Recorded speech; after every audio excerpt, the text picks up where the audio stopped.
Frères et sœurs, en Jésus-Christ, nous sommes arrivés en ce dimanche 24 février au 7e dimanche du temps ordinaire, année C.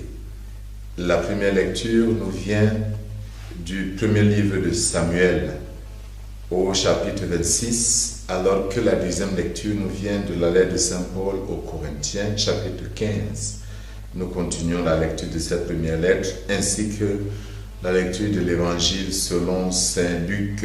Nous sommes arrivés aujourd'hui au chapitre 26, au chapitre 6, des versets 26 à 38.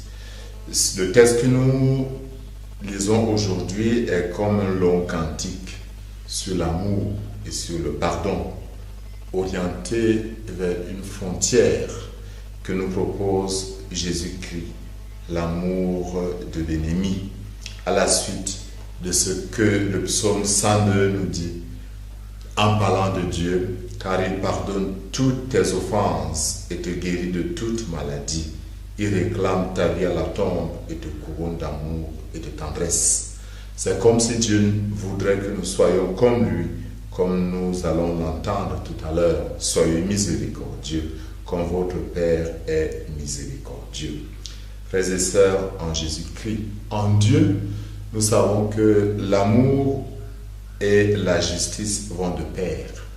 Mais l'amour et la miséricorde sont comme un sommet qui dépasse le sommet de la justice, mais l'intègre sans la renier. La conquête de ce sommet passe par des pas.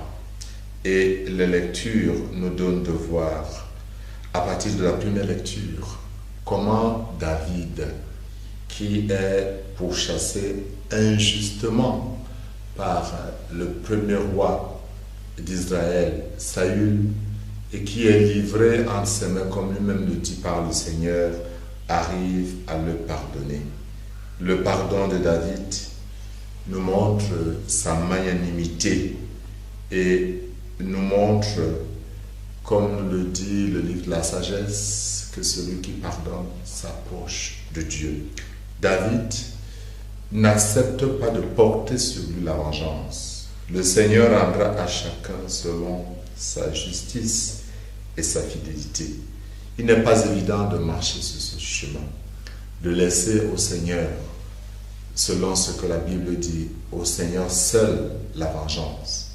Mais en réalité, en face du mal, en face des blessures, n'est-ce pas là le vrai chemin? Une autre chose importante à noter, c'est comme deux principes que l'Évangile nous propose. D'abord, un principe éthique, basé sur ce qui est reconnu avant même les temps de Jésus comme la règle d'or.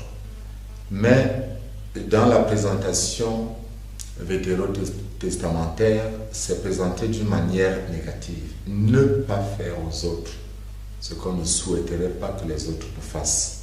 Jésus lui présente ça autrement. Ce que vous voulez que les autres fassent pour vous, faites-le aussi pour eux.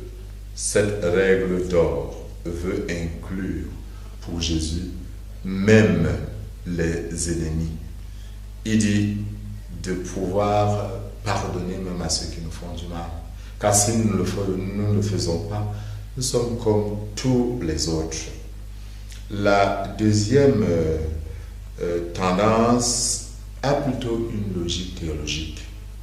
Jésus dit, soyez miséricordieux comme votre Père céleste est miséricordieux. Ça nous permet de découvrir une face de Dieu que nous avons eu à méditer longuement, n'est-ce pas, l'année passée. Dieu comme participant à la misère de l'homme. Si je dois désirer réaliser chez l'autre ce que je désire que l'autre réalise pour moi, je dois aller plus loin, participer à sa misère, prendre part à ce qui enlève son humanité. Et c'est ce que Dieu nous révèle. En réalité, pour Jésus, ce que Saint Paul reprendra très bien, l'amour est la perfection de la vie chrétienne. En réalité, pour le Christ, nous devons nous élever progressivement pour arriver à cette imitation de son cœur. C'est dans l'imitation de Jésus que nous sommes vraiment des chrétiens, comme lui-même il le désire. L'oraison de ce jour disait ceci: accorde-nous, Dieu Tout-Puissant, de conformer à ta volonté nos paroles et nos actes dans une inlassable recherche des biens spirituels. Nous conformer à la volonté de Dieu, ça signifie nous conformer au cœur de Dieu, nous conformer à la nature de Dieu qui nous appelle à une vie autre, à une vie différente. Saint Jean l'apôtre disait: au soir de notre vie, nous serons jugés sur l'amour. C'est beau tout ce que nous entreprenons, mais c'est plus beau si nous arrivons à être cet homme spirituel dont Saint Paul nous parle dans sa première aux Corinthiens. Cet homme spirituel, c'est cet homme qui peut dépasser ses relents humains, son désir de vengeance, et qui peut dire: je ne souhaite plus du malheur pour toi. Qui peut dire: je ne désire plus que tu ne t'épanouisses plus. Qui peut dire: je ne me réjouis pas du malheur qui t'arrive. Au contraire, je participe à ta paix. C'est ce à quoi nous sommes appelés dans nos familles.